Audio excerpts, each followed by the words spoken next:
네, 오늘 주시는 말씀 보도록 하겠습니다.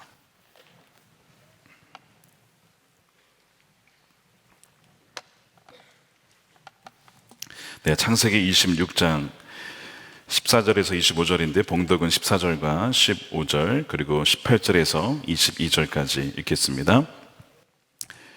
양과 소가 때를 이루고 종이 심이 많으므로 블레셋 사람이 그를 시게 하여 그 아버지 아브라함 때 그 아버지의 종들이 판 모든 우물을 막고 흙으로 메웠더라. 18절입니다. 그 아버지 아브라함 때 팠던 우물들을 다시 팠으니 이는 아브라함이 죽은 후에 블레셋 사람이 그 우물들을 메웠습니다. 이삭이 그 우물들의 이름을 그의 아버지가 부르던 이름으로 불렀더라. 이삭의 종들이 골짜기를 파서 샘 9년을 얻었더니 그날 목자들이 이삭의 목자와 다투어 이르되 이 물은 우리의 것이라 하며 이삭이 그 다툼으로 말미암아 그 우물 이름을 에색이라 하였으며 또 다른 우물을 팠더니 그들이 또 다툼으로 그 이름을 신나라 하였으며 이삭이 거기서 옮겨 다른 우물을 팠더니 그들이 다투지 아니하였으므로 그 이름을 르호봇이라 하여 이르되 이제는 여호와께서 우리를 위하여 넓게 하셨으니 이 땅에서 우리가 번성하리로다 하였더라.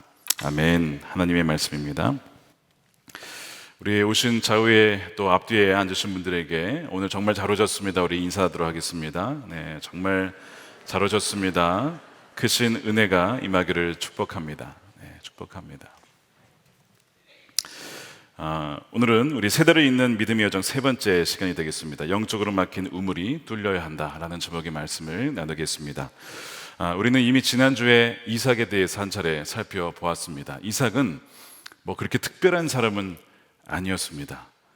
모든 것이 아버지 아브라함이 누렸던 또 받았던 약속과 그 복을 그대로 받은 사람입니다. 아브라함은 개척자였다면 이삭은 그저 자신의 부르신 곳에서 머무는 사람이었죠. 그래서 아브라함의 소명은 가는 것이었다면 이삭의 소명은 가지 않는 것, 떠나지 않는 것, 약속의 땅에 머무는 것이 바로 이삭의 중요한 사명이었다라고 말씀을 드렸습니다. 그래서 그 땅에 머물기만 하면 하나님께서 아브라함에게 주셨던 또 약속하셨던 모든 것이 그대로 상속인으로서 받을 수 있는 자가 바로 이삭이라는 것이죠. 그래서 우리 모두에게는 아브라함의 경험이 있어야 됩니다. 즉 떠나는 경험이 있어야 되고 동시에 이삭의 경험도 있어야 돼요. 즉 머무는 경험도 있어야 됩니다. 이것은 모든 그리스도인들에게 신앙의 여정 가운데, 믿음의 여정 가운데 겪는 경험들이에요. 떠날 때가 있다면 머물러야 할 때, 버텨야 할 때, 가지 않아야 할 때가 있다는 것이죠. 그래서 주님과 함께 우리가 떠나기도 하고 머물기도 하는 그 법을 여러분 배워야 합니다. 그리고 바로 이삭 없이는 하나님의 뜻이 이루어지지 않았기 때문에 아브라함과 이삭과 야곱의 하나님이라고 했을 때 이삭 없이는 이것은 이루어질 수 없는 것이었어요. 그래서 내 삶이 아무리 평범해 보여도 여러분 부르신 자리에서 머물러 있는 것은 너무나 중요한 것입니다. 그래서 다시 인사하실 때 우리 부르신 곳에서 머무는 자가 됩시다. 인사하겠습니다. 부르신 곳에서 머무는 자가 됩시다. 부르신 곳에서 머무는 자가 됩시다. 네, 정말 중요한 일입니다. 자, 그러면 이삭은 더 이상 볼 것이 없는가? 아무리 이삭이 평범해도 한 번의 설교로 끝날 정도는 아닙니다, 여러분. 그래서 오늘 두 번째 이삭에 대한 말씀을 나누려고 합니다. 이삭이 가나안 땅에 머물면서 큰 일을 한 것은 아니지만 중요한 일을 했습니다. 뭐냐면 갱신을 하고 회복을 시키는 그런 일을 했습니다. 왜냐하면 오늘 본문에 보면 계속 나오는 이야기가 우물을 다시 팠다, 우물을 다시 팠다, 우물 판 이야기만 계속 나옵니다. 성경이 왜 이렇게 반복적인 이야기를 다룰까? 너무나 중요하기 때문에 그래요. 이삭이 우물을 파내야 했던 이유는요, 그 우물이 막혀 있었어요. 블레셋 사람들에 의해서 아버지 아브라함이 팠던 우물이 다 메꿔져 있는 거예요. 메워져 있는 거예요. 자, 14절 보십시오. 블레셋 사람이 그를 시기하여 그 아버지 아브라함 때에 그 아버지의 종들이 판 모든 우물을 막고 뭘로 메웠어요? 흙으로 메운 거예요. 참 악독한 사람들입니다. 시기하여서 더 이상 그 생명수를 얻을 수 없도록 흙으로 다 막아버린 겁니다. 그러니까 그 당시에 여러분 고대 근동, 뭐 지금도 마찬가지인데요, 물이 너무나 귀한 거죠. 물은 곧 생명입니다. 이 신명기 11장에 나오지만 이 가나안 땅은 애굽과 다릅니다. 애굽은 그래도 강이 있어서 건기 때에도 그래도 물을 구할 수가 있어요. 그런데 가나안 땅은 여러분 그렇지가 않다라고 했습니다. 하늘에서 내린 빗물로 밭에 물을 대야 합니다. 즉 비가 있어야 하고 어떤 그것을 담을 수 있는 우물이 있어야 되는데 우물이 많지가 않아요. 강은 더더군다나 거의 없습니다. 그러니까 이 우기가 10월에서 4월, 그다음에 건기가 5월에서 9월이거든요. 이 건기 시즌에는 골짜기에 물이 흐르다가도 그냥 말라버립니다. 물이 사라져버려요. 구하기가 너무나 어려운 것이죠. 그래서 사람들이 물을 어디서 얻었냐면 땅을 파서 그 샘의 근원을 찾아서 우물을 파는 거죠. 그래서 그 우물에서 물을 많이 얻었습니다. 그래서 우물을 누군가가 소유했다는 것은 그건 번성을 상징하는 것이었습니다. 그리고 곧 우물에는 이름이 부여가 됐어요. 독특한 이름이. 예를 들면 부엘세바라고 하는 단어가 오늘 본문에도 나오지만 이름의 뜻은 맹세의 우물입니다. 그러니까 아브라함과 아비멜렉이 맺을 때에 맹세했거든요. 거기서 우물에서 했습니다. 그래서 그 이름을 이제 부엘세바라고 하는 것이죠. 뭐 어쨌든 그 맹세 우물이라는 것이 이제 나오게 되고요. 여러분 그 다음 사진에 이제 보시면 그 부엘세바에 있는 한 우물의 모습입니다. 거기에 보시면 그 굉장히 깊죠. 우물이 굉장히 깊습니다. 그래서 자칫하면 저게 빠질 수가 있어요. 평소에는 저 입구를 덮어 놓습니다. 그래서 이제 예수님도 뭐 소가 우물에 빠지면 안식일에 빠지면 구하지 않겠냐 뭐 그런 얘기를 하신 것이 빠지는 경우가 있기 때문에 그래요. 그러니까 굉장히 깊은 곳까지 파야만 이 샘물을 얻을 수가 있었던 것이죠. 그러니까 이삭은 이 우물이 필요했습니다. 우물 없이는 살 수 없었기 때문에 그런 것이죠. 그런데 말씀드린 대로 이제 아비멜렉이 이 이삭을 어떻게 하라 그러죠? 떠나라고 갖고 떠나라고 해가지고 결국에는 그 그랄 지역을 떠나게 돼요. 그렇지만 가나안 땅을 떠나지는 않습니다. 조금씩 이동을 하지만 가나안 땅을 떠나지는 않아요. 그러면서 이동을 하면서 그가 물을 찾아요. 근데 여러분 그 당시에 뭐 수맥 탐지기가 있는 것도 아니고 우물을 어떻게 팝니까? 말이 안 되잖아요. 아무데나 판다고 물이 나오는 것이 아니기 때문에 너무나 어려운 일이죠. 그런데 이 이삭이 무슨 생각을 하냐면 바로 아버지 아브라함이 팠던 그 우물의 위치를 기억을 하고 있었어요. 아마 기억력이 굉장히 좋았던 것 같습니다. 아버지가 팠던 우물을 찾아내서 그 우물을 다시 파게 되는 거예요. 자, 그래서 18절에 보십시오. 그 아버지 아브라함 때 팠던 우물들을 다시 팠으니 이는 아브라함이 죽은 후에 블레셋 사람이 그 우물들을 메웠습니다. 이삭이 그 우물들의 이름을 그의 아버지가 부르던 이름으로 불렀더라. 성경은 계속해서 오늘 본문에 계속 우물을 팠다 그 얘기를 하고 있어요. 왜 그러냐? 여러분 이제 우물은 성경에서 너무 중요한 상징을 갖고 있습니다. 너무나 중요한 상징이 바로 우물이 차지하고 있는 중요성이에요. 창세기에서 이 창조 사건 이후로 처음으로 우물에 대한 이야기가 나오는 것이 어디냐면 우리가 다루진 않았지만 창세기 16장입니다. 거기에 보면 사라가 임신을 하지 못하니까 아브라함과 하갈 사이에 그 이제 이스마엘이 잉태가 되죠. 근데 그걸 보고 이제 사라가 화가 난 거예요. 그래서 하갈이 나를 놀린다 해가지고 결국 그 하갈을 쫓아냅니다. 그러니까 하갈이 굉장히 그 서러워하면서 광야로 쫓겨나요.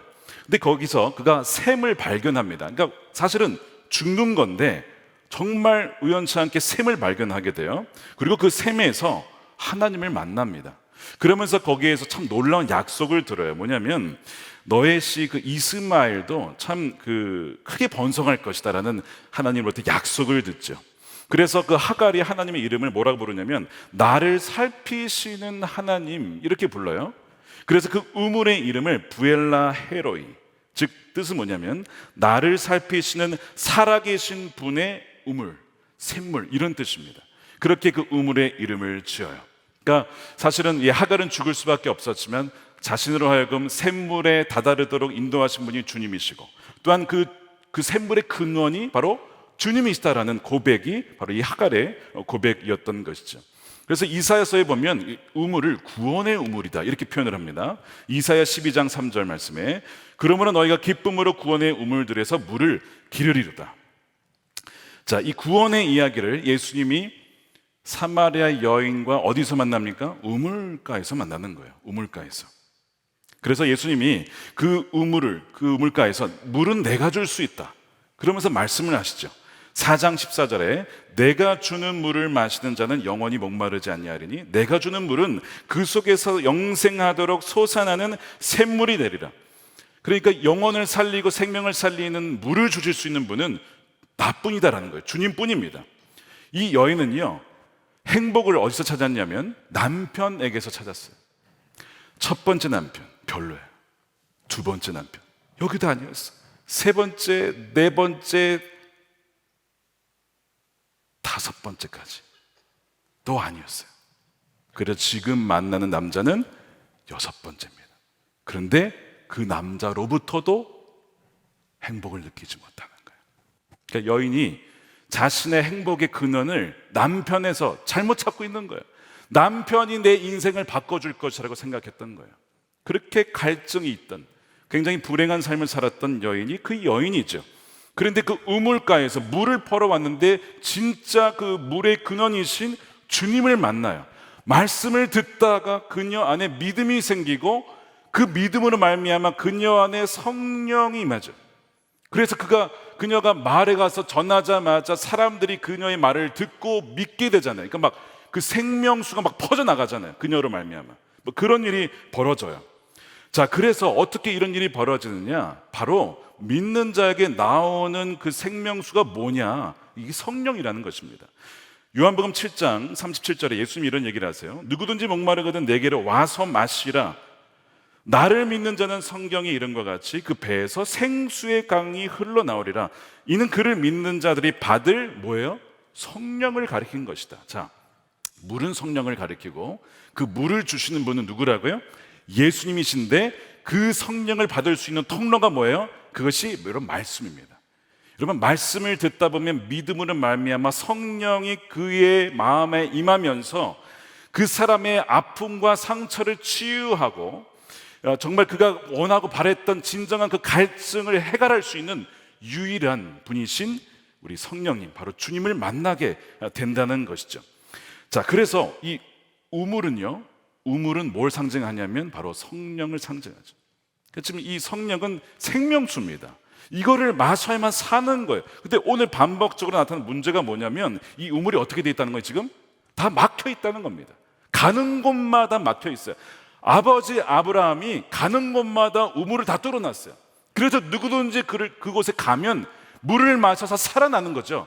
그런데 블레셋이 그걸 다 막아놓은 거예요. 그래서 사람들이 즉 주님으로 그리스도용에서 성령님을 만나지 못하도록 막아놨다는 것, 이것이 오늘 본문이 말하는 문제라는 겁니다.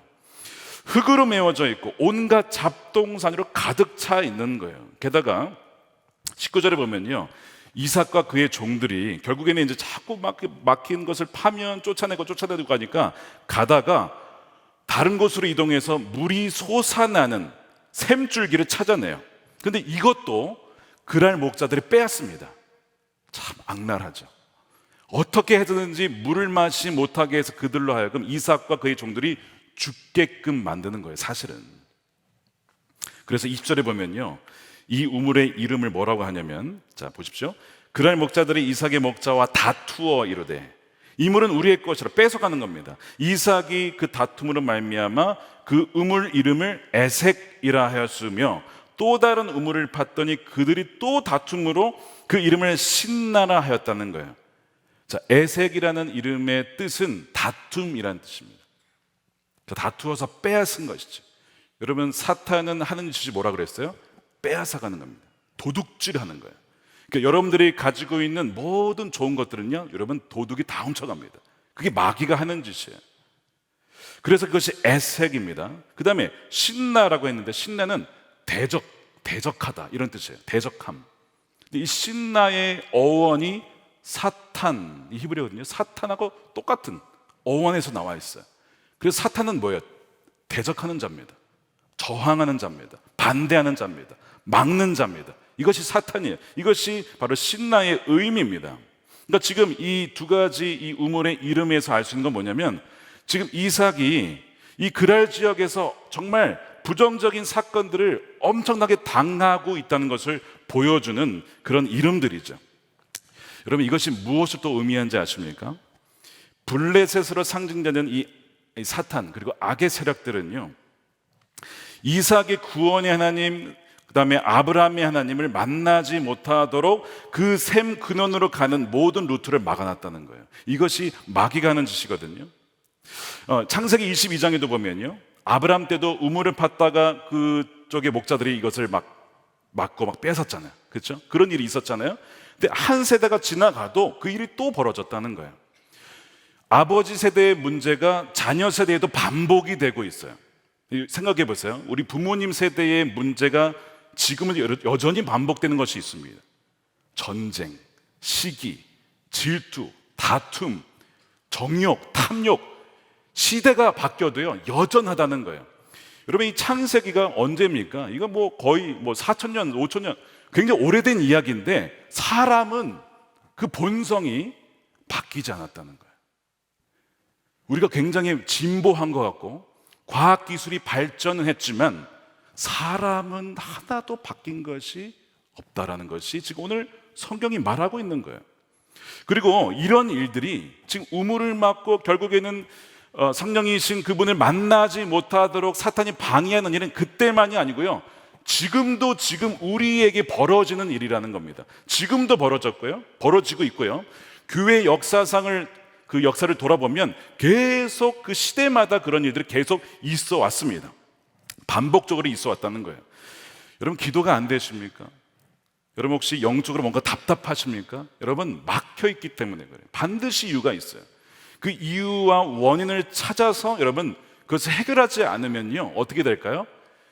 메말라 가고요, 병들어 가고요, 결국에는 여러분 죽습니다. 이것이 마귀가 노리는 거예요. 그리스도인들과 교회가 생명력을 잃는 이유가 있다는 겁니다. 자, 오늘 이 창세기 26장을 바탕으로 제가 참 존경하는 목사님인데요, 마틴 로이드 존스라는 목사님이 부흥이라는 책이 있어요. 굉장히 유명한 책입니다. 그분이 이 본문을 가지고 설교를 하셨는데 이렇게 얘기를 했어요. 우물에 흙이 메워진 상황을 이렇게 해석을 했습니다. 잘 들어보세요. 교회가 생명력을 잃고 전혀 영향력을 발휘하지 못했던 침체 시기를 교회사를 통해 살펴보면 예외 없이 그런 시대의 교회 생활을 특징을 짓는 가장 중요한 사실이 있는데, 그것은 무엇이냐? 기독교의 가장 중요한 진리를 부인했거나 감추었거나 아니면 소홀히 여긴 결과인 것을 발견하게 될 것입니다. 이렇게 얘기를 했어요. 그게 무슨 얘기냐면, 기독교의 중요한 진리와 성경의 진리가 뭐에 의해서 지금 가려졌다는 겁니까? 사탄에 의해서 가려지고 감추어져서 사람들이 그것을 발견하지 못하도록 방해했다라는 것으로 해석을 한 거예요. 너무나 맞는 말씀이에요. 너무나 맞는 말씀이에요. 여러분, 존 웨슬리가 18세기 영국을 이렇게 갱신시키는 도구로 쓰였는데요, 그 당시에 영국은 어땠냐면 완전히 잠든 교회. 그냥 태어나면 그리스도인이에요. 태어나면 그리스도인이기 때문에 별로 구원에 대한 감격도 없어요. 그러니까 모태신앙, 기도도 못해, 말씀도 잘 몰라, 아무것도 봉사도 못해, 아무것도 못하는 모태신앙이 돼버렸어요. 그리고 그냥 그렇게 살다가 죽으면 천국 간다라고 다 믿는 거예요. 그러니까 열정이 있겠습니까? 전도를 하겠습니까? 선교를 하겠습니까? 아무것도, 완전히 잠들어 있는 시대. 근데 거기에 영향을 준 또 하나의 이유가 있는데, 그게 뭐냐면요, 여러분 잘 들으십시오. 영어로는 디즘이라고 하는데요, 이신론이라는 개념입니다. 어떤 개념이냐면 이런 거예요. 신은 있는데 신은 이 세상에 관여하지 않는다는 겁니다. 이것이 그 당시 영국 사회에 팽배했습니다. 신이 없다라고는 할 수 없겠지만 신은 우리의 삶에 관여하지 않는다라고 하는 이신론이 팽배한 거예요. 근데 그렇다 보니까 사람들이요, 신 우리에게 관심이 없는데 우리 마음대로 살지 이렇게 되는 거예요. 그것이 그 당시에 침체를 몰고 온 주요 원인이었다는 것이죠. 근데 여러분, 이 이신론이 그때만 있는 게 아닙니다. 여러분, 그거 아십니까? 지금 21세기에 한국과 또한 미국과 전 세계에 여전히 유효한 블레셋이 뿌린 흙더미 중에 하나입니다. 예를 들면 이런 거예요. 미국의 사회학자인데 크리스천 스미스라가 쓴 이 영혼의 성찰, Soul Searching이라는 책이 있어요. 거기에 보면요, 이 젊은 층을 지배하는 이 하나님 신관이 있는데 이렇게 표현을 해요. 좀 어려운데 한번 그냥 들어보세요. 도덕주의적 치유 이신론이라는 이런 개념을 만들었습니다. 이게 뭐냐? 이런 특징을 갖고 있어요. 첫 번째, 신은 세상을 창조하고 질서를 세우고 세상에서 인간의 삶을 그저 지켜보는 존재다.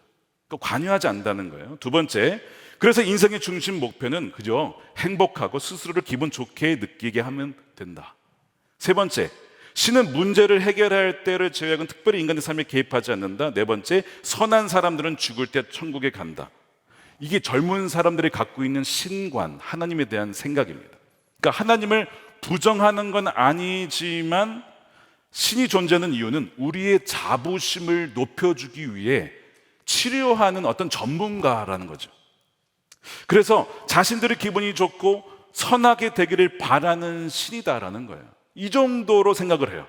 이것이 머리에 박혀 있으니까요, 그들의 신앙이 죽고 침체가 되어지고 성경에서 말하는 하나님과는 완전히 멀어진 그런 상태가 되는 겁니다. 그러면서 결론이 어떻게 가냐? 절대 진리는 없다는 거예요. 모든 것이 다 상대다. 아니, 절대 진리가 어디 있냐는 거예요. 도덕적으로 절대적인 게 어디 있냐는 거예요. 그러면서 이런 얘기를 해요. 너에게 옳은 것이 너에게 옳고 나에게 옳은 것이 나에게 옳다.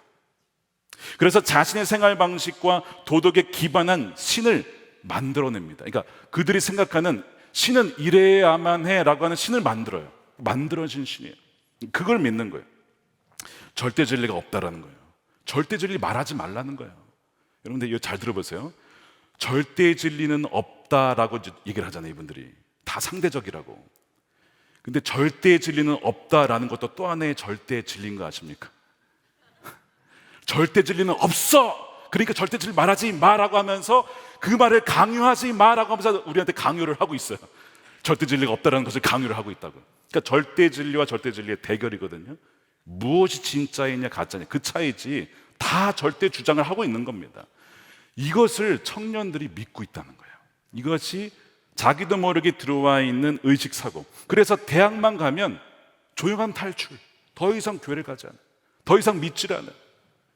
왜 탈출을 하느냐? 뭐 여러 가지 다른 원인도 있지만 이것이 그들의 무의식 가운데, 어떤 가치관 가운데 스며들어 있기 때문에 그렇다는 거예요. 자기의 소견에 오른 대로 살아가는 시대가 사사기 때만이 아닙니다. 지금도 마찬가지예요. 내가 좋으면 옳은 거예요. 그렇게 가고 있는 것이죠. 자, 이것이 다음 세대의 머리와 사고관 안에 뿌려져 있는 블레셋이 뿌린 흙더미입니다. 흙더미. 이게 언제 주로 뿌려지냐? 고등학교, 대학교 들어갈 때 가장 많이 뿌려져요. 꽉 막혀 있는 겁니다. 그러니까 아버지 때에는 이 생명을 주는 우물들이 다 열려 있었는데 한 세대 만에 막혔다는 얘기는 그 믿음이 세대를 이어서 가지 못하도록 막았다는 거 아닙니까? 세대를 잇지 못하도록 한 세대 만에 막이는, 부모님 세대는 우리가 어떻게 막을 수가 없었지만 자녀 세대만큼 한번 막아보자 해가지고 온갖 쓰레기와 잡동사니를 우물에 다 쳐넣는 거예요. 어떻게 해요? 온갖 미디어와 온갖 반진리로 가득 찬 서적을 통해서, 그걸 통해서 사람들에게 머릿속에 심어 넣는 거예요. 자기의 머릿속에 뭐가 들어온지도 모르고 무분별하게 그걸 받아들이고 있어요. 그 씨앗이 시간이 지나면 어떻게 될까요? 어마어마하게 자랍니다. 그의 영혼을 완전히 사로잡아요. 그렇게 된다는 거예요. 그래서 이 믿음의 첫 세대에서 끝나버리도록, 다음 세대로 믿음이 이어지지 못하도록 하는 것이 이 마귀가 가진 전략이에요. 그래서 우리가 이런 표현 쓰잖아요. 다음 세대가 아니라 다른 세대가 되는 그런 일이 왜 벌어지느냐? 이 블레셋이 하는 일들 때문에 그런 거예요. 여러분, 히스기야가 선한 왕이죠. 근데 그의 아들은 누구예요? 가장 악한 왕인 므낫세가 나오잖아요. 아니, 어떻게 그렇게 선한 왕에서 그렇게 악한 왕이 나오냐 이거예요. 한 세대 만에. 여러분, 한 세대만이 그렇게 될 수 있다고요. 우물이 막혀버리면 그럴 수 있다고요. 이것이 지금 다음 세대의 학교와 가정과 온갖 우리 세상 속에서 벌어지고 있는, 현재 벌어지고 있는 일이라는 거예요. 그래서 오늘 본문은 뭐라고 하냐면 이 막혀있는 우물을 파내야 된다는 거예요. 파내야 된다. 블레셋이 막아놓은 또 다른 흙더미가 있어요. 하나님은 선하지 않다라는 흙더미가 있습니다. 아마 여기에 영향을 받은 분들이 아마 계실 겁니다. 이 말의 전제는 하나님은 계시다, 이거는 뭐 인정을 해요. 근데 이것을 우리가 지금 하나님이 계시지 않다라는 것도 물론 하나의 흑점이지만 계시지 않다라는 것은 우리 여기서 다루진 않겠습니다. 왜냐하면 이삭은 하나님을 부정하진 않아요. 그렇지만 지금은 그가 겪는 상황은 고난이에요. 어떤 역경입니다. 핍박입니다. 계속 여러 사람이 그것을 당하다 보면요, 어떤 생각이 들까요? 하나님은 선하시지 않아. 이런 생각이 들 수 있어요. 하나님이 선하시다면 내 삶에 이런 고난이 일어나도록 내버려 두지는 않으실 거라는 생각을 여러분 저절로 하게 돼요. 그걸 누가 집어넣느냐? 마귀가 집어넣는 거예요. 그래서 하나님은 선하시지 않다라는 이 짧은 명제가요, 그 사람에게 영향 미치는 것이 여러분 어마어마하게 크다는 거예요. 얼마 전에 어떤 분이 예배 후에 찾아오셨어요. 지난주에 기도할 때 그런 얘기를 했었거든요. 여기에 하나님이 선하시지 않다라고 믿는 분이 계십니다 했었는데, 그분이 그러시는 거예요. 목사님 그런 얘기 하셨죠? 제가 그 사람입니다. 저는 하나님이 선하다라는 것을 믿지 않았어요. 왜 그런가? 그런 교회에서 참 아픔이 많았습니다. 리더십으로부터의 상처가 있었고 아픔이 있어서 하나님이 선하시다면 어떻게 이런 일이 있을 수 있나 라고 생각을 받아들인 거예요. 그 생각을 누가 집어넣은 겁니까? 그럼 마귀가 집어넣은 거예요. 근데 그거를 덥석 받아들였어요. 여러분, 씨가 들어오게 되면, 시간이 지나면 이것이 이제 뿌리를 내립니다. 이 쓴뿌리가 돼요. 이 열매를 맺게 돼요. 가시를 막 찌르게 됩니다. 남편과의 문제, 몸이 아파지고 남편도 아파지고 막 여러 가지 문제가 막 벌어지는 거예요. 그 얘기를 하시면서 제 안에 하나님에 대한 그 선하심에 대한 불신이 있었음을 발견하게 되었습니다. 저희 영혼과 가정이 서서히 죽어가고 있습니다. 목사님 기도해 주세요. 그런 분이 계셨습니다. 여러분, 이런 분들이요 굉장히 많습니다. 너무나 많아요. 하나님은 선하시지 않다. 그런 분들이 굉장히 많아요. 고통 때문에 그렇습니다. 누구나 어려움을 당하면, 또 그 어려움이 해결되지 않으면, 아무리 기도해도 변화가 없으면 여러분 그런 의구심 들지 않겠습니까? 예를 들어서 여러분, 우리가 다루었지만 사례가 오랫동안 임신을 못합니다. 그녀가 어떻게 얘기하는지 여러분 기억나세요? 창세기 16장 2절에 사례가 아브라함에게 이르되 여호와께서 내 출산을 허락하지 아니하셨으니, 하나님은 나에게 출산을 허락하지 않는 분이시여 하나님은 내게 선한 분이 아니라는 것을 나는 결론을 내렸어. 그러니까 이제는 접고 하갈이랑 생명을 이어가십시오, 이런 얘기를 하는 거예요. 지금 이 하갈 안에 하나님은 내게는 선하지 않아라고 하는 그런 어떤 그 씨앗이 지금 들어간 것이죠. 너무나 서운한 거예요. 여러분, 하나님께 서운하신 분 계시죠? 하나님 너무 서운합니다. 어떻게 저한테 그러실 수 있나요? 지금 제가 몇십 년을 주님께 충성했습니까? 그런데 어떻게 이렇게 하실 수가 있어요? 너무 서운합니다. 하나님, 이런 분 분명히 여러분 계실 거예요. 그 서운함은 물론 경험이니까, 그는 그분의 진짜 경험이니까 그걸 부인할 수는 없어요. 그런데 그 경험을 바탕으로 해서 결론을 하나님은 선하시지 않다라고 했을 때, 과연 그 결론이 옳은 결론일까? 그것은 정말 우리가 다시 한번 점검해야 합니다. 근데 그 서운함이 계속 두게 되면 그 영혼이 병들어요. 영혼이 아파지고요, 몸도 아파지고요, 그렇게 바뀌어 갑니다. 고통을 당하게 돼요. 마가복음 5장도 보면 혈루증 앓아온 여인이 나오죠. 몇 년을 고통당했습니까? 여러분 12년입니다. 12년.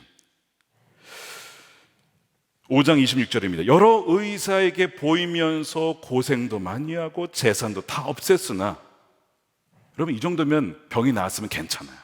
근데 아무 효력이 없었대. 상태는 더 악화되었다는 거예요. 이 정도 고난을 겪으면 누가 하나님을 선한 하나님이라고 믿겠습니까? 저라도 쉽지 않을 것 같아요. 12년간 의사를 아무리 찾아다녀도 돈을 다 썼는데도 병이 나아지기는커녕 더 악화되었다, 하나님은 선하시지 않아라고 결론을 내릴 법하다는 거죠. 여러분, 근데 이 혈루증 앓은 여인의 이야기가 이 성경 이야기가 아니라 우리 모두의 이야기예요. 수많은 그리스도인 여성들의 이야기입니다. 그러니까 이런 상황을 겪을 때마다 블레셋은 어떻게 하냐, 사탄은 어떻게 하냐, 흙더미를 던지는 거예요. 그래, 맞아, 하나님 선하시지 않아. 하나님 선하시다면 너에게 이럴 수가 있겠어? 말이 안 되지. 하나님은 참 악독하신 분이야. 하나님 안 계신지도 몰라. 야, 신앙을 떠나. 이런 식으로 계속 흙더미를 뿌리는 거예요. 계속. 바트 어만이라는 분이 계신데, 이분이 하나님의 존재와 고통의 존재를 둘 다 놓고 고민을 하는 거예요. 하나님이 계신데 어떻게 고통이 존재할 수 있냐. 그러면서 이 네 가지를 가설을 세우고 씨름을 합니다. 뭐냐면, 네 가지가 뭐냐면요, 첫 번째, 하나님이 존재하시다. 하나님이 존재하신다. 두 번째, 하나님이 전능하시다. 세 번째, 하나님은 사랑이시고 하나님은 선하시다. 근데 네 번째가 고통이 존재한다. 이게 네 가지가 공존할 수 있냐 이거예요. 그가 아무리 생각해도 이 네 가지는 공존할 수 없다라는 거죠. 왜냐? 하나님이 존재하시는데 어떻게 무고한 고통이 있을 수 있냐는 거예요. 아, 그러면 전능한 분이 아닌가 보다 생각할 수 있잖아요. 근데 전능하신 하나님이래요. 근데 전능하신 하나님이 고통을 없애지 않으셨어요. 그러면 전능하지 않은 거 아닌가? 아니, 전능하다니까? 그러면 전능한데 고통을 없애지 않았어. 그러면 선하신 하나님이 아닌 거네? 이렇게 결론이 가게 되는 거예요. 그래서 그의 결론은 뭔지 아세요? 하나님은 선하시지 않다. 이렇게 결론을 내게 됩니다. 고통을 제거할 수 있음에도 불구하고 악과 고난을 제거하지 않았기 때문에, 만약에 하나님이 선하시다라고 한다면 전능한 분은 아니라는 거죠. 이렇게 되는 거예요. 이것을 뭐라고 부르냐면요, 불가능한 체스 경기다 이렇게 불러요. 네 가지가 공존은 안 되고 하나는 죽어야 된다는 거예요. 선하신 하나님이 죽든지 전능하신 하나님이 죽든지, 그래야만 공존하지 네 말이 다 체스 위에 있을 수 없다는 거죠. 그러니까 그분이 학자로서 이거 지적 자살할 수 없다. 나는 결론을 하나님이 선하지 않다. 전능한 하나님은 맞는 것 같지만 선하신 하나님은 아닌 것 같다라고 결론을 내려요. 여러분 어떻게 생각하세요? 그분이 이제 이렇게 얘기합니다. 결론을. 나는 고통이 존재한다는 것과 하나님이 존재한다는 것을 동시에 믿을 수 없었다. 근데 뒤에 이렇게 얘기를 해요. 그러나 나는 하나님이 그립다. 하나님이 그립대요. 이분이 믿는 분이었거든요. 그러다가 고통 때문에 신앙을 버렸어요. 하나님 선하지 않다를 결론 내렸는데 뭔가 이게 아닌 것 같은 거예요. 여전히 나는 하나님이 그립다. 이렇게 고백을 하는 거예요. 그의 삶에 뿌려진 흙더미로 인해서 그는 나름 하나님을 이해해버리고 막 발버둥을 쳤습니다. 그러나 선하신 하나님에 대한 개념을 포기해요. 그래서 문제가 해결되느냐? 아니라는 거예요. 오히려 그는 하나님을 더 그리워합니다.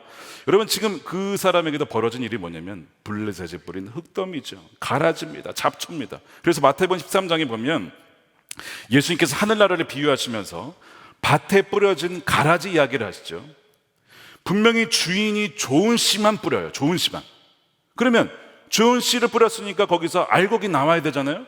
근데 나중에 보니까 가라지가 같이 나오네. 그래서 종들이 묻는 거예요. 아니, 주인이시여, 아니 좋은 씨를 뿌렸는데 왜 가라지가 어디서 나오냐 이거예요. 이 고통이거든요. 악이거든요. 세상에 존재하는 이 고통과 악이 이 어디서 나왔냐 이거예요. 이 주인에게 지금 묻는 거예요. 그러면서 이 종들의 질문은 바로 이런 것이었습니다. 하나님이 선하시다고 하면서 어떻게 우리의 인생에 다툼과 싸움과 고통과 악의 문제가 존재하실 수 있냐 이거죠. 그러면 하나님이 이 모든 악과 고통의 원인이십니까? 라고 묻는 겁니다. 이 종들은. 굉장히 불경한 질문일 수 있죠. 아니, 주인에게, 실제로는 하나님에게 이런 질문을 하다니 불경한 질문인데요. 근데 여러분 반대로 생각하면 그렇지 않아요. 이 질문을 할 수 있는 이유는 그 전제가 있어요. 하나님은 선하시다. 하나님은 선하신 분 아니냐라는 전제가 있으니까 이 질문을 하는 거예요. 이때 주인의 대답이 여러분 뭔지 아십니까? 마태복음 13장 28절에 주인이 이르되 원수가 그리하였구나. 원수가 가라지를 뿌렸다 이거예요. 세상을 파괴시켰다 이거예요. 악을 허락했다 이거예요. 줬다 이거예요. 원수라는 것입니다. 원수가 교만케 하고 살인케 하고 분열시키고 중독케 하고 우리의 가정과 삶을 파괴시킨다는 것입니다. 이것이 주인의 대답이었어요. 이것이 예수님의 대답입니다. 고통스러운 사건들을 하나님이 일으키신 것이 아니라 원수가 그리했다라는 것을 분명히 함으로써 그 분노의 대상이 하나님이어서는 안 된다라고 말씀을 분명히 하는 거예요. 하나님이 내 사업을 망하게 하셨어. 하나님이 우리 가정을 파괴하셨어. 이렇게 모든 분노를 하나님께 돌리게 한 그것은 누구냐는 거예요. 이 블레셋이죠. 사탄이죠. 속이는 것이죠. 그렇게 해서 그 계속 악과 고통의 굴레에서 벗어나지 못하도록 만드는 것이 사탄의 기가 막힌 전략이라는 거예요. 혹시 우리의 삶 가운데 이런 블레셋이 뿌린 흙더미가 있지 않은지, 혹은 가라지가 있지 않은지 여러분 어떻게 알 수 있는지 아십니까? 가라지가 뿌려지고 흙더미가 뿌려지면 증상이 나타납니다. 이런 증상이 나타나요. 깊은 의심, 두려움, 분노, 죄책감, 심한 우울감과 다툼, 아까 에색이라고 했죠. 대적하고, 배우자와 배우자, 부부가 싸우고 자녀가 싸우고 대적하는 것, 여러분 이거 주님이 주신 게 결코 아닙니다. 신나잖아요. 여러분 이거 잘 생각해 보세요. 이거 진짜 하나님이 주셨겠습니까? 하나님 절대 이런 걸 허락하신 분이 아니에요. 주신 분이 아니거든요. 마귀가 주는 것들입니다. 그런데 마귀는 기가 막히게 자기가 줘놓고선 하나님이 하신 거야, 이렇게 속이는 자라는 것이죠. 19세기의 위대한 설교자죠. 찰스 스펄전이 참 위대한 설교자인데요, 심한 우울증을 겪었습니다. 수십 년간 우울증과 씨름해야 했어요. 그래서 그가 우울증을 겪었다고 하면, 아니 어떻게 목사가 우울증을 겪냐, 이런 분들이 계셨대요. 그것 때문에 더 힘든 거예요. 그러니까 왜 그분이 이런 우울증을 겪었냐면요, 여러분 스펄전 설교를 한번 들어보십시오. 읽어보십시오. 들어볼 수 없어요. 읽어보십시오. 복음을 진짜 하나도 가감 없이 그대로 전합니다. 정말 강력한 복음을 전하거든요. 그가 담대하고 타협하지 않는 복음 메시지를 전하니까요, 그의 대적이 참 많았습니다. 그를 공격한 사람이 정말 많았어요. 그를 향한 비판의 메시지가 너무나 많았어요. 그것이 그의 우울증의 원인이 됩니다. 어떻게 목사가 우울증이 있을 수 있냐라는 비판에 대해서 스펄전이 이런 얘기를 합니다. 맹렬하게 비난하는 사람들이 우울증을 알게 된다면 위로가 필요한 곳에 비난을 흩뿌리는 것이 얼마나 잔인한 일인지 그들은 알게 될 것입니다. 하나님의 자녀가 겪는 경험 중에는 영적인 암흑으로 가득한 일들이 있습니다. 하나님께 크게 사랑받는 종들은 그렇지 않은 사람들보다 더 많은 암흑의 고통을 경험했을 거라 저는 확신합니다. 정말 여러분 신실하게 살면요, 경건하게 살면 뭐가 온다 그랬죠? 박해가 있을 것이라고 했잖아요. 그러니까 그 박해를 당하면 사람은 정서적인 사람이기 때문에 여러분 우울증 당할 수 있어요. 그 비난과 그 댓글, 여러분 댓글 때문에 왜 사람이 죽습니까? 그 말이요, 사람을 찌르는 겁니다. 댓글이 그 정도면요, 직접 대고 말하면 얼마나 더 심할까? 이메일로, SNS로 이루 말할 수 없는 거죠. 그러니까 지금 이삭이 당하고 있는 게 뭡니까? 약속의 땅에 남기로 했기 때문에 당하고 있는 거 아니에요? 애굽으로 갔으면 이런 일 없어요.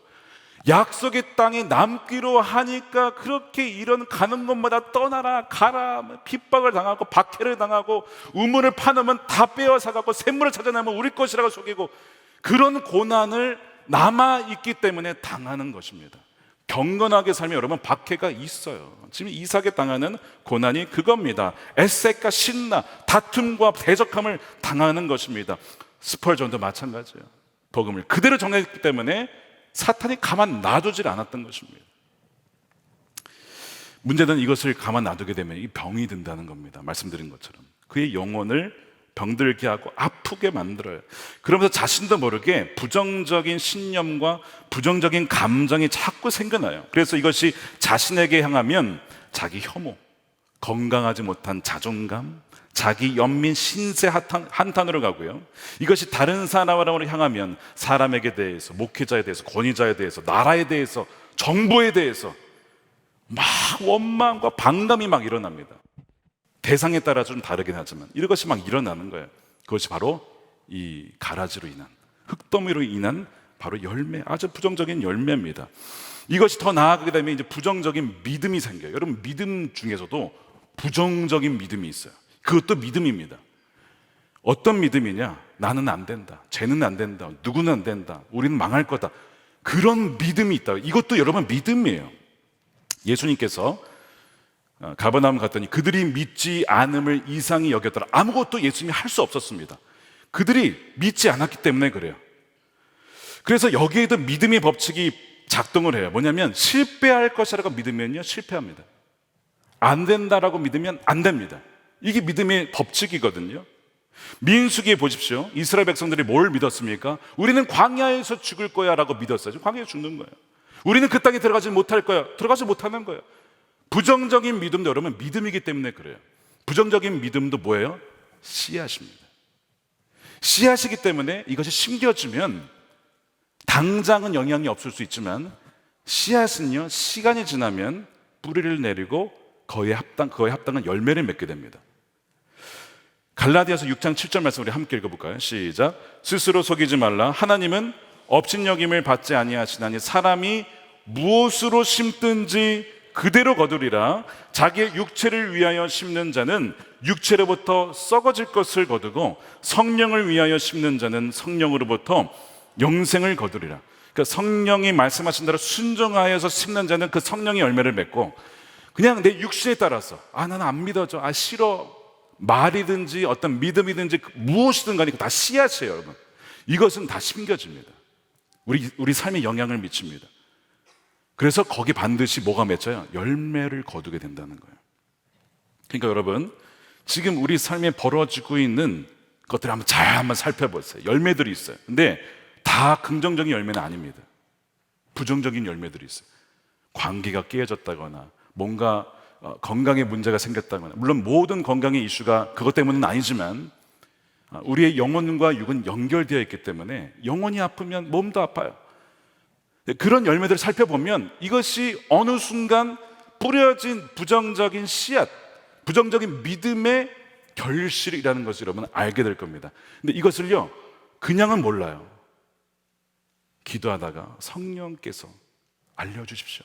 왜 이런 열매가 맺혀졌습니까? 라고 하다 보면 그 원인이 무엇인지, 언제 그 씨앗이 뿌려졌는지를 빛으로 환히 보여주십니다. 드러내주세요. 그러면 그것을 여러분 끊어내야 돼요. 예수 그리스도의 보혈로 선언하면서 완전히 그걸 끊어버려야 됩니다. 그렇지 않으면 이것이 왜 그런지 모른 채 계속 여기에 고통을 당하는 거예요. 이것만 계속 없애봤자 뿌리를 다루지 않으면 아무 소용이 없어요. 그리고 계속 사단은요 이 가라질 뿌리거든요. 이게 지금 가라진지도 모르고 받아들이면 이건 계속 그런 열매 맺는 공장이 되어버리는 거예요. 우리 인생이 그런 공장이 된다는 것이죠. 그래서 부정적인 말, 불평, 원망, 짜증, 분노, 다툼, 경쟁, 불안, 두려움, 이 모든 것이 주님으로부터 온 것이 아니라는 거예요. 이런 것이 있다면 지금 어마어마한 씨앗들이 뿌려져 있다는 거예요. 지금 막 어마어마하게 잡초 자라듯이 막 지금 열매 맺고 있는 거예요. 점검해야 돼요. 우리 안에 있다는 것입니다. 예전에 절대로 결혼하지 않겠다라고 한 자매가 있었어요. 왜 결혼을 안 하냐? 뭐 안 할 수도 있죠. 다 결혼해야 되는 건 아니니까요. 근데 들어보니까요, 결혼한 사람 중에 행복한 사람을 본 적이 없대. 자기가 얼마나 받겠어, 자기가 뭐 다 들어가 봤어, 같이 살아봤어, 내가. 근데 자기가 그냥 보니까 불행하더래요. 그렇게 살 바에 차라리 혼자 살겠다, 이런 결론을 나름 내린 거예요. 나름 그녀의 그 간접적인 경험이니까 뭐 그걸 무시할 수는 없는데, 근데 그 이유가 부부는 불행하다, 가정은 불행하다, 일부 경험으로 섣부른 결론을 내린 게 아니냐. 그것이 부정적인 기대로 이어지죠. 부부는 불행하니까. 이 생각과 출처가 어디서 왔냐? 이거 누가 뿌린 씨앗이냐 이거야. 이거 어디서 왔을까요? 이거 주님이 주셨을까요? 저는 아니라고 봅니다. 이건 분명히 원수가 그리하였다. 어느 인생의 순간에 원수가 뿌려놓은 씨앗의 열매예요. 그러니까 우리가 지금 생각하는 것 중에 잘 추적해 보셔야 돼요. 이것이 성경적인가? 이것이 하나님의 뜻인가? 이것이 성령의 인도하심인가? 가만 따져보면 마귀가 뿌려놓은 씨앗이 얼마나 많은지 몰라요. 하나님이 창조하신 밭에 그분은 가라지를 심지 않으셨어요. 원수가 그리했다는 것입니다. 그 우물을 메운 자 아버지가 메웠을까? 아니라니까요. 블레셋이 메운 거예요. 그래서 이삭은요 우물을 다시 파내야 했던 겁니다. 막힌 우물을 가만 놔두면 죽으니까, 영원히 병들고 나중에 자기가 메말라 죽기 때문에 그는 목숨을 걸고 우물을 파기 시작한 것입니다. 비록 다툼과 시기와 대적함이 있었지만 이삭은 삶에서 일어난 사건들과 상황을 하나님 탓으로 넘기지 않고, 하나님 서운합니다, 하나님 왜 그렇게 하지 않고, 그럴수록 그는 어떻게 했냐면 생명의 근원 대신 구원의 우물이신 주님께로 더 나아가고자 한 것이죠. 부정적인 생각들이나 가라지들, 흙더미들을 목숨 걸고 파고 또 파내고, 이거 언제까지 파야 되나 싶을 때도 계속 파내고. 여러분 보세요. 18절에 보십시오.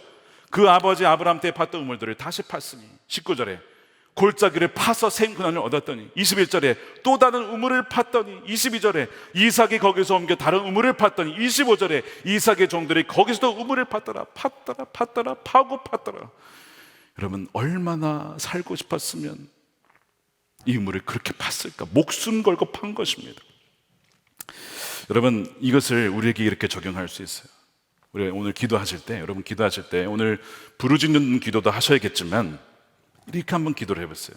성령님, 주님께로 더 나가지 못하고 생수의 근원이신 주님, 그리고 그 생명수 성령을 누리지 못하게 가로막고 있는 그 장애물들, 잡동사니들, 흙더미들은 무엇입니까? 제 안에 심겨진 가라지들은 무엇인지 성령께서 저에게 조명하여 알게 해 주십시오라는 기도를 한번 해보세요.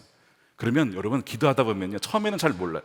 근데 기도의 시간이 좀 깊어지면 깊어질수록 생각나는 것이 있어요. 여러분, 성령은요 생각나게 하시는 분이십니다.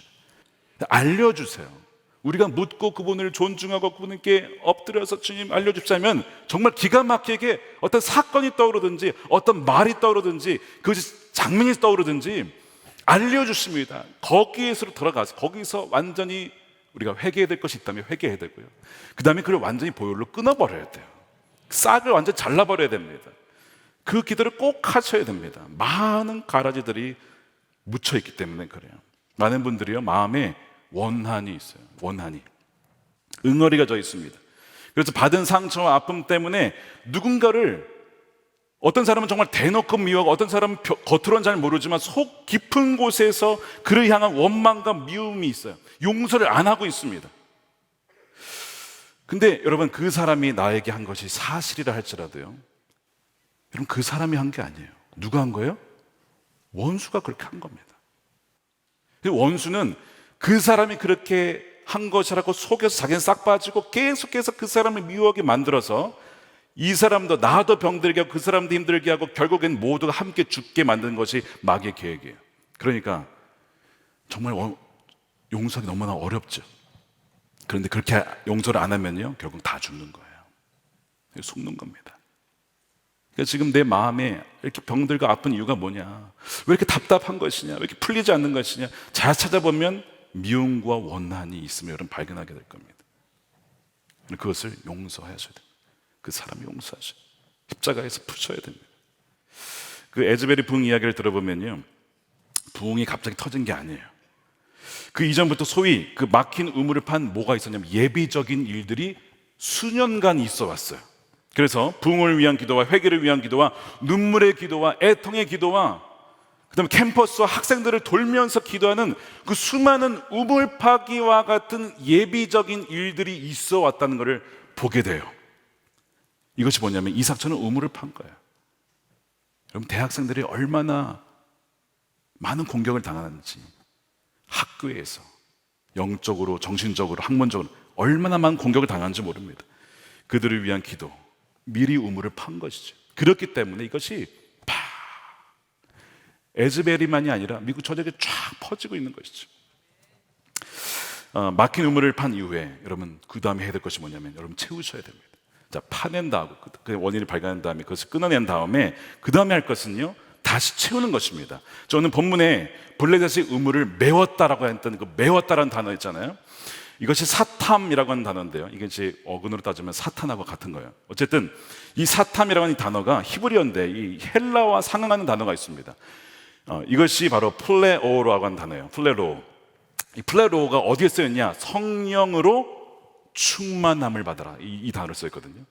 그러니까 흙더미가 메워져 가득 채워져 있던 것을 파낸 다음에 뭘로 채워야 된다고요? 성령으로 채워야 돼요. 그 성령으로 채워받는 비결은 아까 뭐라고 했습니까? 성령이 어떻게 온다 그랬어요? 말씀을 들으면서 그 말씀을 우리의 심령 가운데 믿을 때에, 그리고 그 말씀 그대로 순종할 됐을 때에 성령이 그들 가운데 임하게 되거든요. 그렇게 되면 그 사람의 영혼을 완전히 성령이 사로잡게 되죠. 자, 사례가 아까 뭐라고 했습니까? 여호와께서 나에게 임신하지 못하게 하셨다, 그렇게 결론 내렸었어요. 그렇죠? 그 마음 안에 흙더미가 가득 차 있는, 가라지가 가득 차 있어요. 마음이 서운한 거야, 하나님 앞에. 근데 얼마 지나지 않아서 하나님이 어떤 방문객의 모습으로 나타나셨어요.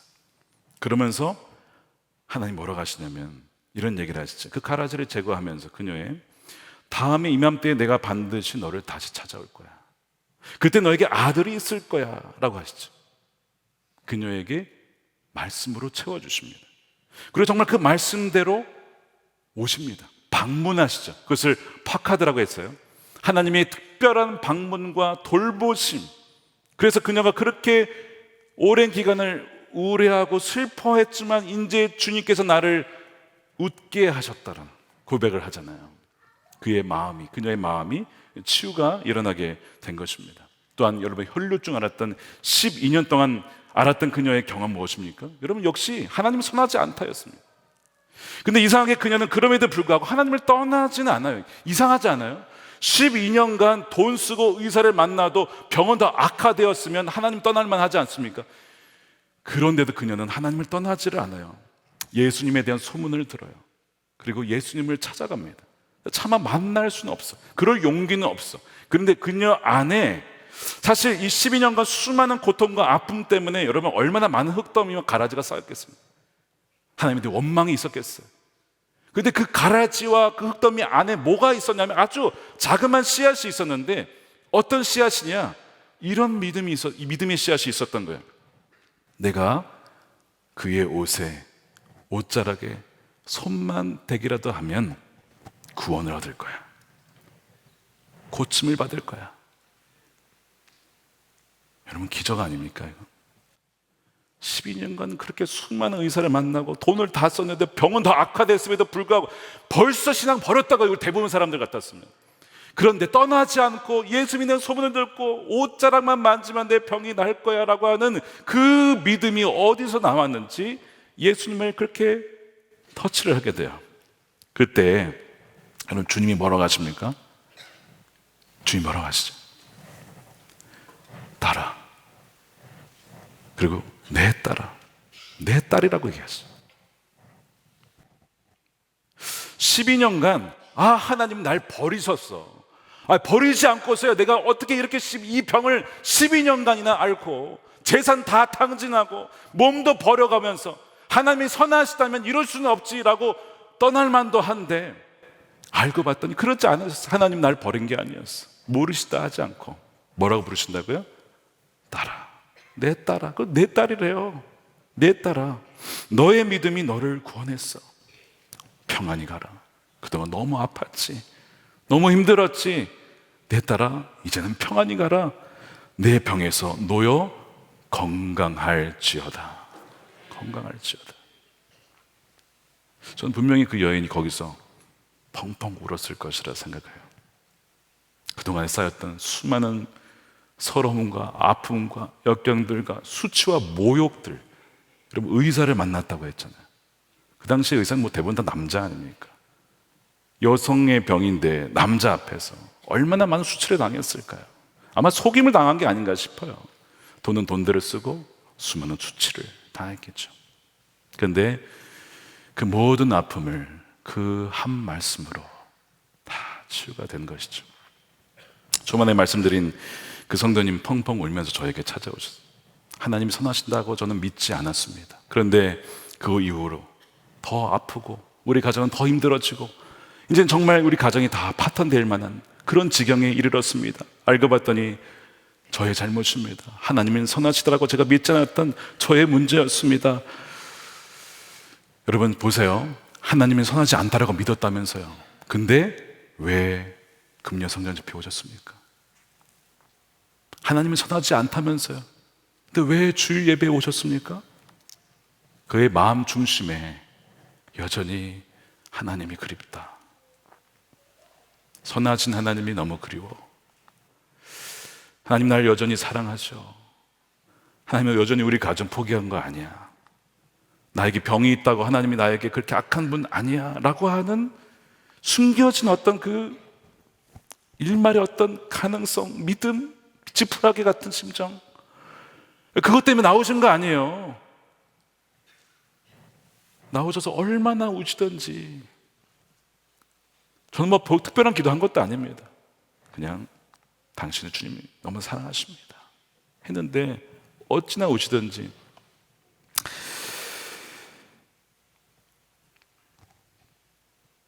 그럼 사랑하는 여러분, 가라지와 흙더미를 여러분 치우셔야 돼요.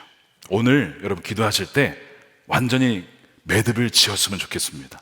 하나님은 선하신 분이십니다. 하나님은 여러분을 사랑하십니다.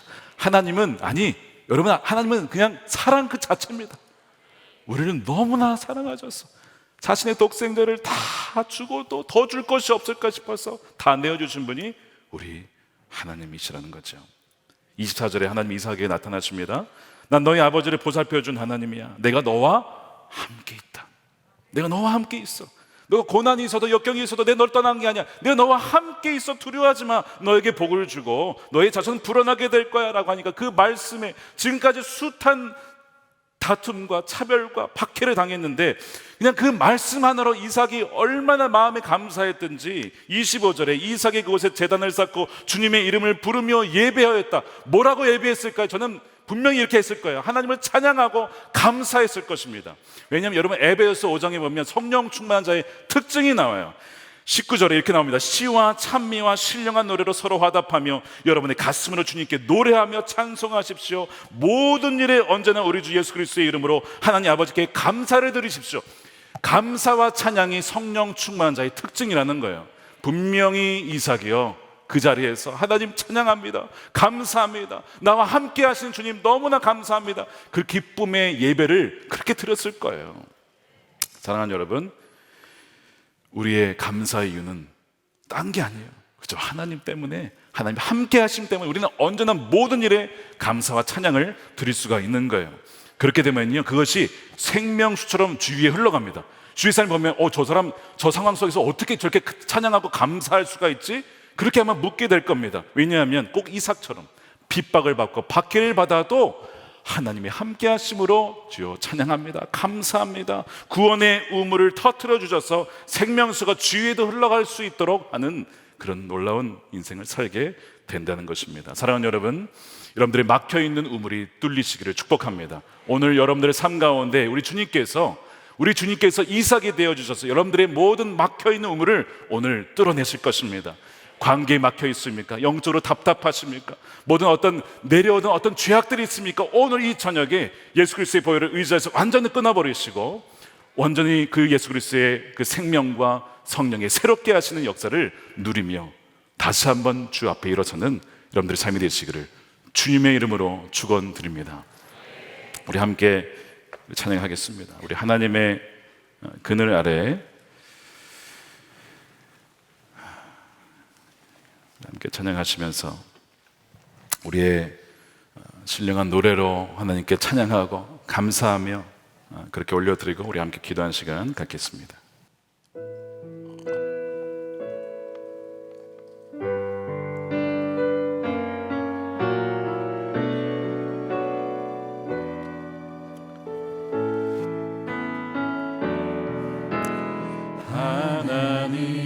하나님의 그늘 아래 내 모든 것 다 내려놓고 나 잠잠히 주를 묵상하네. 그 놀라우신 은혜는 끝이 없는 주의 사랑 강물되어 흘러 강물되어 흘러 내 영혼에 자유함 주시네.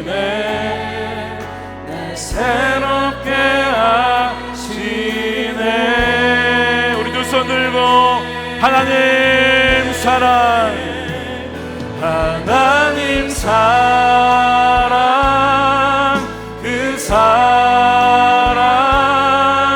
날 자유케 하네. 하나님 사랑, 그 사랑 날 회복케 하네. 하나님의 그늘 안에 전부터 찬양합니다. 하나님의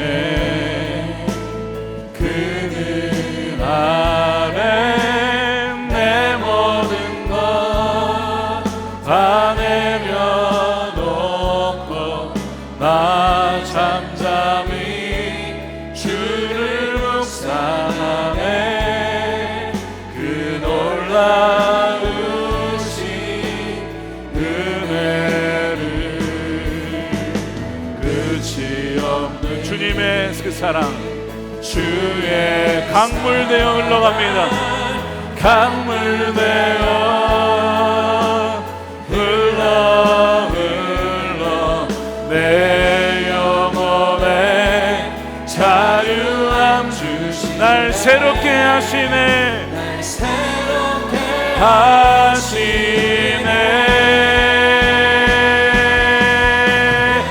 하나님의 사랑, 하나님 사랑, 그 사랑 날 자유케 하네. 하나님 사랑, 그 사랑 날 회복해. 하나님의 사랑, 하나님 사랑, 그 사랑 날 자유케 하네. 하나님 사랑, 그 사랑 날 회복. 넘쳐나네, 넘쳐나네, 넘쳐나네,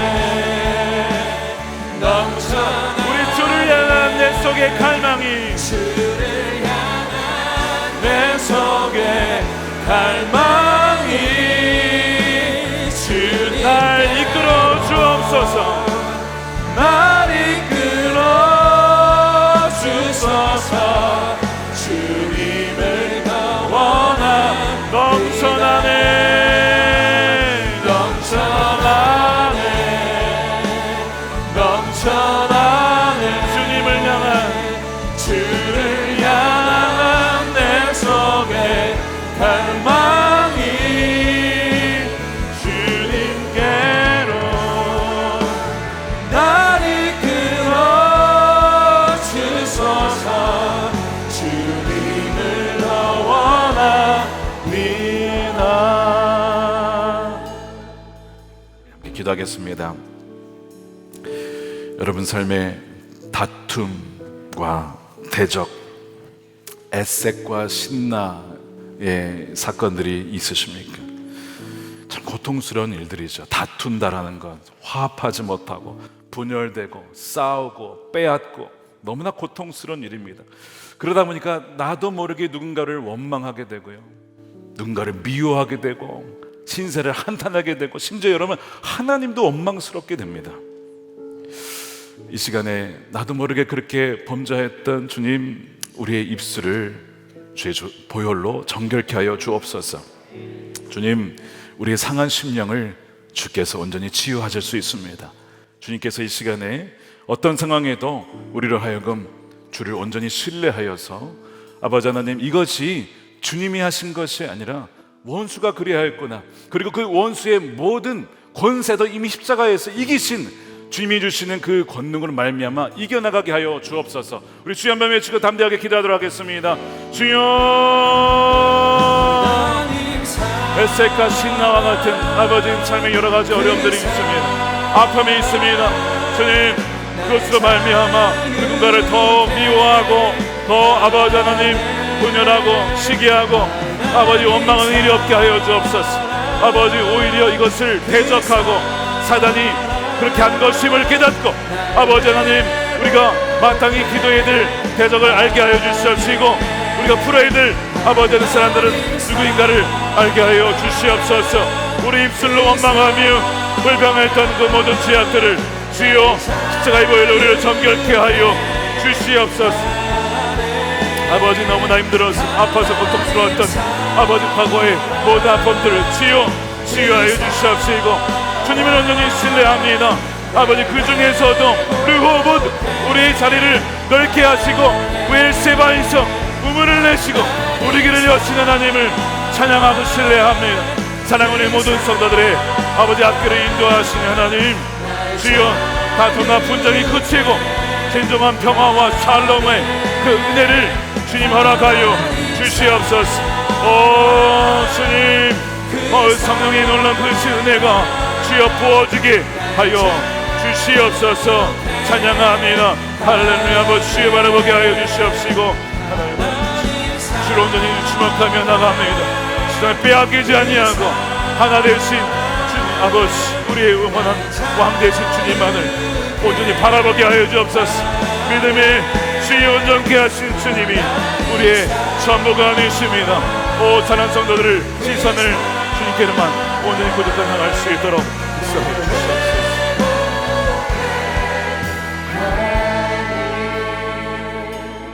우리 이 시간 기도할 때 우리 성령님 우리의 영혼에 또한 우리 마음 가운데 부러졌던 모든 가라지들 블레셋이 뿌린 흙더미들을 이 시간 그것이 무엇인지를 보여주옵소서. 그것을 하나하나 들춰주시고 밝혀주셔서 더 이상 그것을 품고 그것을 뿌리내리도록 하지 않고 주여 다 제거하여서 쓴뿌리로 말미암아 사람들을 아프게 하고 찌르고 우리 영혼도 병들게 되는 것이 아니라 하나님 이 시간에 완전한 치유를 얻기를 원합니다. 여러분들 가운데 부정적인 생각들, 부정적인 신념들 아까도 말씀드렸지만 하나님은 선하시지 않아. 하나님은 그렇게 하지 않으실 거야. 부정적인 마음들이 있다면 이 시간에 그 모든 것을 내어놓고 그 뿌리가 무엇인지를 드러내서 완전히 이 시간 보혈의 능력으로 완전히 뽑히게 하여 주옵소서. 그리하여 더 이상 그 일로 인하여서 가시를 찌르거나 찔림을 당한 일이 없고 정말 치유와 회복의 새로운 인생이 열려질 수 있도록 주여 한번 외치고 기도하겠습니다. 주여 주님 성령님 이 시간에 우리 사랑하는 성도들의 마음을 찌르고 있는 모든 가시덤불 아버지는 쓴뿌리들이 이 시간 나사렛 예수 그리스도의 이름으로 보혈의 능력으로 온전히 치유되고 끊어지게 하여 주옵소서. 더 이상 반복되는 이 아버지 아픔이 악순환이 아버지 완전히 그쳐지고 오늘로 완전히 정결될지어다. 오늘로 완전히 끝날지어다. 오 주여 사랑하는 성도들을 오 십자가에서 완전히 그와 못 박히심으로 말미암아 모든 저주를 주님이 다 당하셨습니다. 우리가 당해야 될 모든 가시 주의 면류관 가시 면류관에서 이미 다 찔리셨습니다. 하나님 더 이상 우리가 받아야 될 그 모든 찔림과 아픔은 없습니다. 아버지 모든 것은 아버지 원수 마귀가 한 것입니다. 주여 대적합니다. 원수의 모든 생각을 거절합니다. 주여 주님으로부터 오신 것만 우리가 받고 나아갈 수 있도록 하나님 주여 우리 성도들을 마음의 생각과 주의 모든 아버지 입술을 보호하여 주시고 아버지 하나님 이 시간은 아버지 치유하여 주시고 오늘 그 사랑으로 아버지 만져 주시옵소서. 하나님 치유를 더하여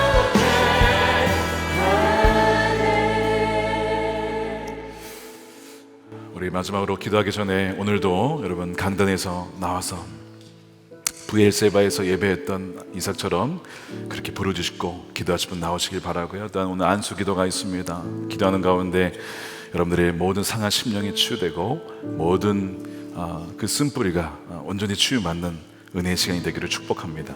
우리 세 번째로 기도하겠습니다. 그것을 파낸 다음에 우리 안에 쓴뿌리들, 흙더미들, 가라지들을 다 제거하고 거기에 다시 가만 놔두면 안 되고요. 성령으로 충만함을 받아야 되는데요. 말씀으로 여러분 채우시길 바랍니다. 여러분, 사라의 마음 가운데 하나님은 나에게 잉택지 않으셨어, 허락하지 않으셨어라는 그 생각이 있었어요. 주님이 가만 놔두질 않는 거예요. 그렇지 않아, 내년 이맘때 너에게 아들이 있을 거야 라는 말씀으로 그녀의 그 모든 씨앗을, 뿌리를 다 뽑아버리고 말씀의 씨앗을 심으십니다. 그리고 그것이 열매가 맺힌 것이 여러분 이삭이에요. 그녀의 삶에 웃음이 일어나잖아요. 혈병 여인도 마찬가지였습니다.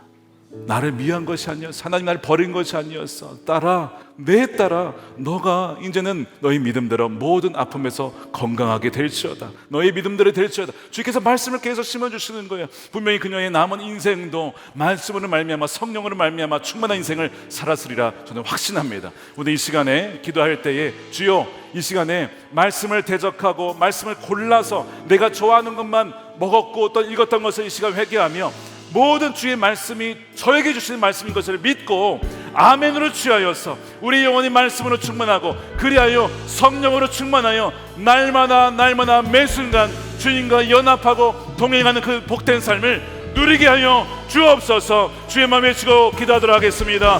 주여 감사합니다. 아버지 하나님 감사합니다. 주여, 우리 모든 생각과 감사와 찬양이 흘러넘치게 하여 주옵소서. 이 말씀으로 말미암아 우리 모든 성도들 가운데에 생명수가 흘러가기를 원합니다.